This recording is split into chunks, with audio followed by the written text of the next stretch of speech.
Hello, in this lecture I would like to talk about seismic analysis according to UBC code 97, Uniform Building Code.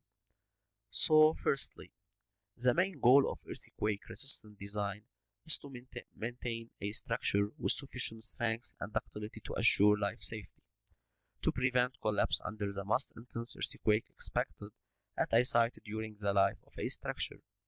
In most structures that are subjected to moderate to strong earthquake, economical earthquake-resistant design is achieved by allowing yielding to take place in some structural member. This section is dedicated to the static load analysis according to the static lateral force procedure exposed in the Uniform Building Code UBC 97, section 1630.2 for the seismic lateral load and according to the American Society of Civil Engineers ASCE for the wind static lateral load. So in the code UBC 97 there are two types of analysis, static lateral force procedure and dynamic. The concept employed in equivalent static lateral force procedure is to place static loads on a structure with magnitude and direction that closely approximate the effect of dynamic loading caused by earthquake. Concentrated lateral force due to dynamic load tend to occur at floor and ceiling roof level and building, where concentration of mass is the highest. Furthermore, concentrated lateral force tend to be larger at higher elevation in a structure. Where V is the base shear force associated with ground motion at the base of the structure, Fx is the lateral story force applied at each story level of the structure, and the Ft is the additional lateral force applied at the top level of the structure, where Fd is the effect of higher modes of vibration are approximated in the UBC by considering an additional lateral force Ft applied to the top level of a structure, the summation of lateral story force plus the additional lateral force at the top Ft must be equivalent to the base shear V force applied to the structure due to seismic ground motions. So what is base shear? Base shear is an estimate of the maximum expected lateral force that will occur due to seismic ground motion at the base of a structure. The calculation of base shear depends on many factors: soil condition, proximity to potential sources of seismic activity, probability of significant seismic ground motion, the level of the ductility, fundamental natural period of vibrations. In the code UBC there are seismic zone 0 to seismic zone 4.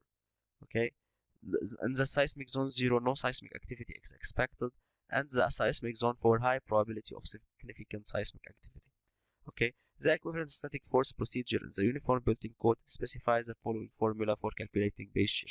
Firstly, V equals CVIW on RT, CVIW/RT, and the V maximum will be V 2.5 CAIWR and V minimum equals 0.11 CAIWR, and the V maximum in the seismic zone 4 V equals 0.8 Z NVIWR.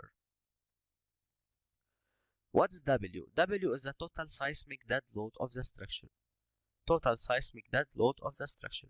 Dead load plus applicable portion of some storage load and snow load as specified in UBC 1630.1.1. I is the importance factor.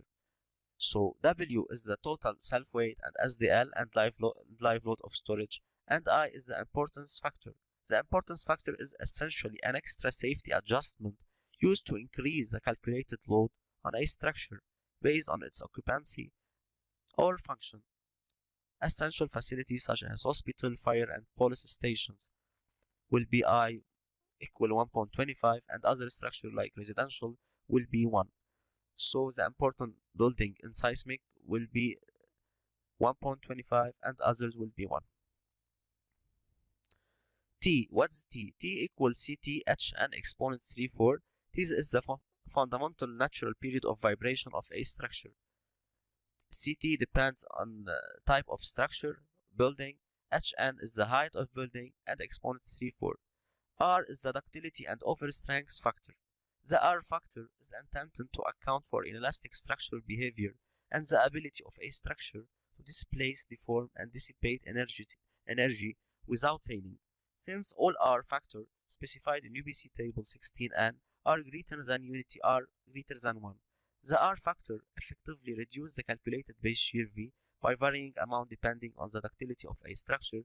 In general, ductile structural system should have higher R factor than brittle structural system. Typical value of R for many low-rise wood structure are. There are many systems in this table. For example, bearing wall, concrete shear wall, R will be 4.5. Building frame, concrete shear wall, 5.5. Moment resisting frame, there are three types: special moment resisting frame, and intermediate moment resisting frame, and ordinary, 8.5, 5.5, and 3.5. And the dual system will be shear wall plus frame plus special or intermediate, 8.5 or 6.5. And this table for seismic importance factor I. Now ft is additional force at the top level, so ft equal E0 when t less than 0.7 second, ft equal 0.07 tv when t between 0.7 and 3.57, and ft equal 0.25 when t greater than 3.57.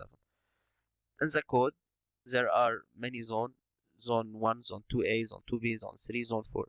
Okay, depend on acceleration: 1 0.075, 2a 0.15, 0.2, 0.3, and 0.4. Now the soil profile type: SA, SP, SC, SD. SA hard rock, SB rock, only rock, SC very dense soil and soft rock, SD stiff soil profile, and ST soft soil profile. In the formula of V,